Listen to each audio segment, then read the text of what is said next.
joining us at Business Solutions, the University of Suffolk podcast. Today we have Matthew Cook from Suffolk County Council and we have Maureen Haker from the University of Suffolk. We are talking today about the Designated Teacher Award, and I will allow Matthew and Maureen to introduce themselves. So, Matthew? Yeah, hi. So I'm Matthew Cook. I am the virtual school head for Suffolk, which is a really unhelpful title. I'm not very popular at weddings when I have to describe what I do. I think a lot of people think it's an online school, and it is not. It has absolutely nothing to do with online learning. Virtual school is a position within the local authority. I have a role around our children in care and our children open to a social worker, and my job is to give them the protective factor as if they attended one school with one team supporting them and to have the best educational experience they can have. Fabulous, lovely, and welcome. And Maureen? Hi, I'm Maureen Haker. I work at University of Suffolk, and I'm a senior lecturer in the Childhood and Education department. So I've been working with the university for over 10 years now. And specifically, I work with students who are training to become teachers. And we also have our postgraduate program, which is where our collaboration between the Suffolk County Council and University of Suffolk lies. So our postgraduate course kind of caters to those who are already in practice and looking to advance their knowledge. Fabulous, lovely. So if you could just give us a bit of an idea of how the collaboration came across and why the Designated Teacher Award has been created.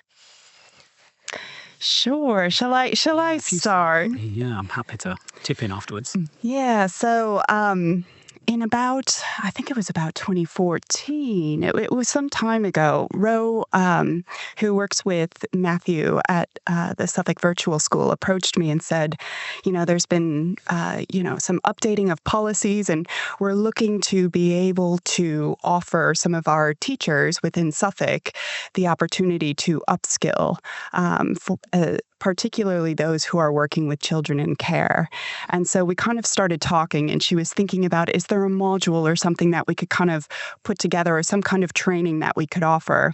And it took us, I think, a couple of years to kind of conceptualize what it was that we were doing, but we were working closely with the virtual school and then with Suffolk Psychological and Therapeutic Services. And we started offering a face-to-face course. And, we'd get a nice little cohort of students together, about a dozen students for a few years in a row, and thought, actually, this is quite good. This is something that we should offer more widely. And we kind of thought the best way of doing that would be to change the training so that it was something that was online, so it was a little bit more accessible, more widely, and kind of fit with teachers' busy schedules and that sort of thing. So really, it just kind of started out as the virtual school kind of approaching us and saying, there's no other training like this. It's really needed. Is there something that we can do? And from there, we kind of just worked together to design and convene this training. Definitely. Yeah. It's really needed.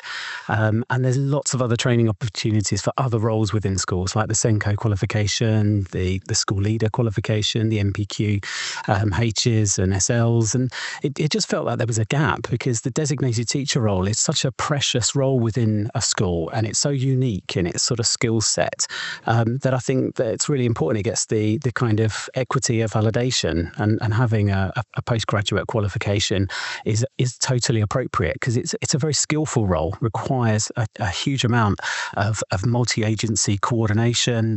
Draws on a lot of skills, a lot of knowledge around trauma-informed practice that, it just felt like that there was something missing. And really, really appreciative of being able to explore how to do that through the university. Yeah, it's found a very sort of a natural home. Yeah, absolutely. And so from what you've had feedback from previously, from the schools, what have the feedback been so far from this proposal of having this qualification? Yeah, definitely an appetite for it. I think schools are really appreciative of a place to come and learn, but also build that network around it. There is a strong community and a strong network of designated teachers because it's such a unique role. It can be quite a lonely place within a school. You're sort of doing something, not everyone else knows that, and so meeting with other designated teachers, learning together, is something that is really craved. So it's very well welcomed by the school community for sure. And the students that we've had on it so far, one of the things that we wanted to accomplish with this particular module, this kind of training, was to kind of change some of those more individualistic approaches to education and to really put the voice of the child at the center of practice. So, this kind of training, I think, is really, really helpful with that and developing their practice, and just really needed to institute that kind of change. And so for schools that are listening to this podcast and are interested in this course, how will they go about getting involved within this course? So when are the courses starting? How long are they? It's just, if you can give us some details into that. Yeah, so there's, I guess technically there's two ways of being able to take the course. So it is a standalone module that you can pick up, and you would earn some credits, postgraduate credits toward that you could, if you wanted to, say, complete another qualification or something at a later date, those credits can move toward it. So you can sign up as a standalone module, and that starts in November. I think will be our first cohort for the online version of this training, and we'll run another version in this spring. So you would just apply online. You can also sign up for the MA in Education at University of Suffolk, and it's listed as one of the optional modules that you would be able to take as part of that course. So if you're already signed up to a course or interested in doing a postgraduate degree, that's something that you can also take as part of that. Fabulous. Okay. Yeah, and I encourage anyone to talk to their head teacher if they're thinking about it. We'll be communicating with schools and through our communications out to designated teachers, through our newsletters, but also in headlines as well. So our head teachers and school leaders will know about it. And just do ask, I think.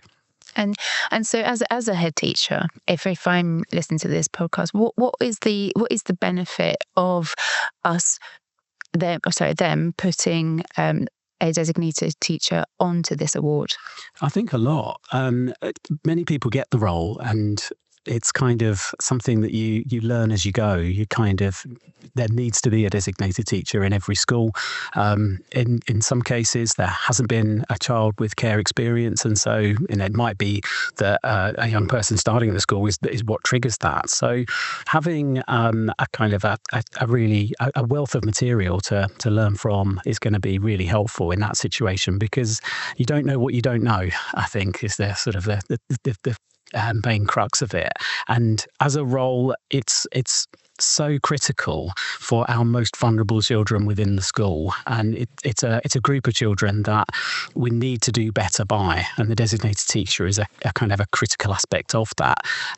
Their skills in being able to bring about the best educational experience, but also the best educational outcomes for that young person, and then being not necessarily the link, but making sure that they are fostering that link and that adult, that trusted adult within a school setting. All of those really key components that make our children's life in school so much more successful, all coming out of that course. And I couldn't recommend it highly enough. A lot of our designated teachers are very experienced, but they've kind of learned a lot on the job by themselves. So, getting a sense of how others are doing it, a bit of informed practice from the theories out there will be incredibly valuable.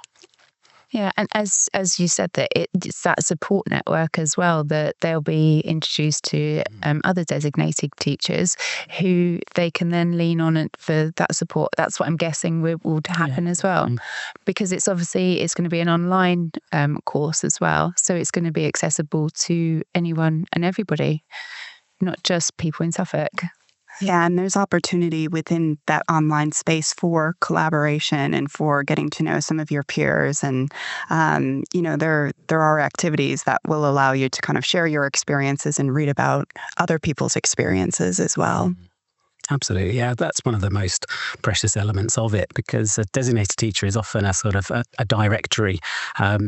Because of certainly the more experienced they are, they will have had those links, they will have had to make those calls to those other agencies that a lot of professionals in school are not aware of until they have to. So reaching out and forming that network of very knowledgeable individuals will be a very powerful, collaborative indeed. Fabulous. And so as an individual, is there any other benefits that you think that they would achieve by coming onto these courses? I think that a lot of what we're talking about and a lot of the training and a lot of the material is not just going to help you with children who are from a care experience background. I think that's a really important point, that learning about relational based practice and the kind of the neuroscience is something that will help in teaching and learning of a whole sort of range of children with a range of profiles. So I think that there'll be additional benefits. We always find that a lot of what we might work with in sort of the virtual school and the things that we learn about often are then translated into other parts of the system, and other young people are benefiting because we've tested it and seen how successful that might be for our children, and then it goes on to be equally successful for other children. So I think there will be lots of knock-on and unintended benefits around it for the support needed for a whole range of young people in schools. Yeah, I think when you look at some of the statistics around how many children, have some sort of trauma experience, or just situations that aren't necessarily fully ideal for development at that particular time. I think, like you're saying, a lot of those interventions and the approaches that are taught within the module would be really useful for reaching out to a whole range of students. So it's not just those who are in care, although obviously that is the focus of the module, but just how those can transfer across. And part of one of the tenets of trauma-informed practice is the idea that everybody has some kind of experience that affects them in some way. And taking a more relational approach like that can really help to reach out to any child. And when you're a teacher in charge of 30 very diverse and different children within your classroom, having those kind of tools in your toolbox, I think is particularly helpful. Yeah, and as you say, that's the main point of this course, isn't it? Is just giving the tools to the teachers to be able to support those students that are in need of it. So wrapping this up, again, just if we can just go through a little bit more of how they can actually get this. So if a teacher is looking to come on board and do this course, come to the University of Suffolk website. We'll also be reaching out with mail shots and speaking directly to schools within Suffolk, as well as reaching out to the rest of the UK, because obviously this is an online course, so it's open to everybody. So I'd just like to say thank you very, very much for coming in and talking to us about the Designated Teacher Award, and we look forward to working with all the schools who are wanting to come on board with our courses. No problem. Thank you very much. Thank you. Thank you.